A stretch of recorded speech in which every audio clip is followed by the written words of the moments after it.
اعوذ باللہ من الشیطان الرجیم، بسم اللہ الرحمن الرحیم۔ لائر انفو چینل دیکھنے والے معزز دوستو، السلام علیکم۔ میں ہوں سمیع اللہ خان ایڈوکیٹ۔ آج ہم بات کریں گے نظر ثانی یعنی ریویو پہ۔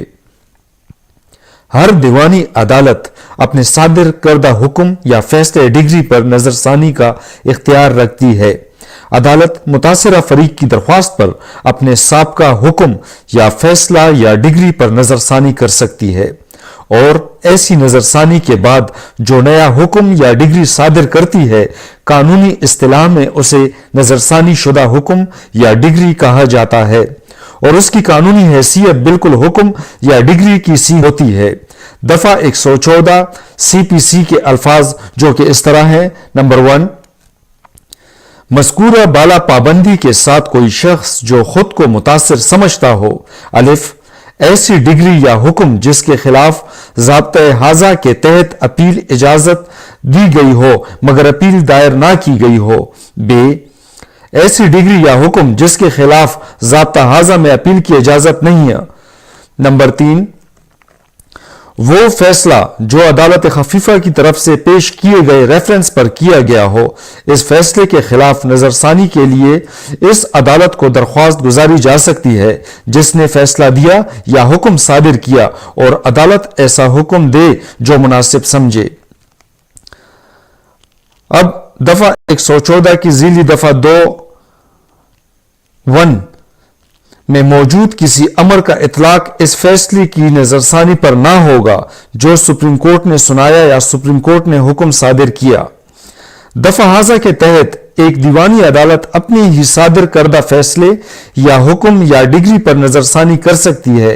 کوئی بھی متاثرہ فریق ایسی درخواست گزار سکتا ہے جو خود کو متاثرہ سمجھتا ہو، تاہم نظر ثانی کی درخواست کی حدود بہت محدود ہیں، اور ایسی کوئی بھی درخواست نظر ثانی چند شرائط کے تحت گزاری جا سکتی ہے۔ درخواست نظر ثانی ان صورتوں میں دائر کی جا سکتی ہے: نمبر 1، کوئی بھی نئی حقیقت یا شہادت سامنے آئے جس کا درخواست گزار کو تا فیصلہ یا حکم ادا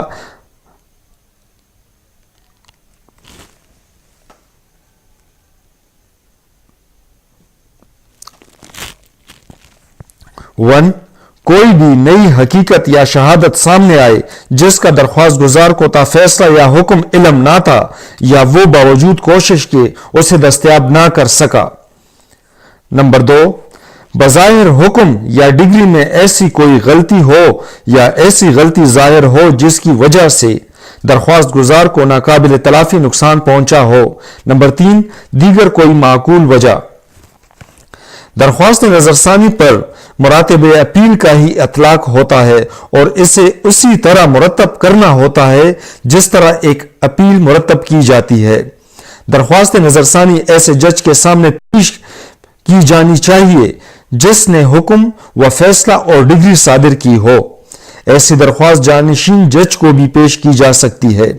عدالت درخواست گزار کا موقف سن کر فریق ثانی کو نوٹس جاری کرتی ہے۔ اگر درخواست گزار عدالت کو مطمئن کرنے کے لیے کافی وجوہات بیان نہ کر سکے تو وہ ایسی درخواست مسترد کر سکتی ہے۔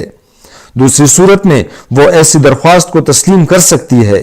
ایک عدالت درخواست نظر ثانی کب منظور یا مسترد کرتی ہے، اس کی وضاحت آرڈر 47 رول 4 میں ان الفاظ میں کی گئی ہے: نمبر 1، اگر عدالت مطمئن ہو کہ نظر ثانی کی کوئی وجہ نہ ہے تو وہ درخواست کو نامنظور کر دے گی۔ نمبر 2، اگر عدالت کی رائے میں نظر ثانی کی درخواست منظوری کے قابل ہے تو وہ منظور کر لے گی، بشرطے کہ الف، ایسی درخواست منظور نہ ہوگی جب تک فریق ثانی کو اطلاع نہ دی جائے کہ وہ حاضر ہو کر ایسی ڈگری یا حکم جس پر نظر ثانی کی درخواست گزاری گئی ہے عذرات پیش کرے، بے، ایسی درخواست پر کوئی حقیقت دریافت ہونے پر کوئی نئی شہادت سامنے آنے پر سائل بیان کرے کہ اسے بوقت صدور ڈگری یا حکم مذکور کے اس کا علم نہ تھا یا جس کو وہ پیش نہ کر سکتا تھا، بدو اس کے منظور نہ کی جائے گی کہ بیان مذکور کا قوی ثبوت ہو۔ دیوانی عدالت اگر درخواست نظر ثانی پر کوئی حکم صادر کرتی ہے تو اس پر مزید نظر ثانی نہیں ہو سکتی۔ جہاں تک درخواست نظر ثانی کی اپیل کا تعلق ہے تو ایسے حکم کے خلاف اپیل نہیں ہو سکتی جس کے تحت درخواست نظر ثانی خارج کی گئی ہو۔ البتہ نگرانی ہو سکتی ہے، جبکہ اگر درخواست نظر ثانی کو منظور کر لیا گیا ہو تو ایسے حکم کے خلاف اپیل ہو سکتی ہے۔ جہاں عدالتوں نے اپنے اختیار اور جائز ثوابدید کے لیے احکامات صادر کیے ہوں، ان کے خلاف اپیل، نگرانی یا نظر ثانی نہیں ہو سکتی۔ ایسے احکامات حتمی حیثیت اختیار کر جاتے ہیں۔ یہ پوائنٹ ڈسکس ہوا ہے 1990 CLC پیج 1915 میں۔ جہاں کتابت کی غلطی نہ ہو، نظر ثانی نہیں ہو سکتی۔ یہ پوائنٹ ڈسکس ہوا ہے 2002 CLC پیج 866 یعنی 866 میں۔ دوستو، عدالت کو نظر ثانی کی درخواست کی سماعت کرتے وقت اصل حکم کو نہیں چھیڑنا چاہیے۔ اسے ایسی درخواست کے اخراج یا قبولیت کے بارے میں الگ حکم دینا چاہیے۔ یہ پوائنٹ ڈسکس ہوا ہے 1991 CLC نوٹ 103 پیج ہے 84۔ تو دوستو، یہ ریویو کی بابت کچھ باتیں تھی جو آپ لوگوں کے ساتھ شیئر کی۔ انشاءاللہ اگلی ویڈیو میں کچھ مزید ڈسکشن کریں گے۔ تب تک کے لیے اللہ حافظ۔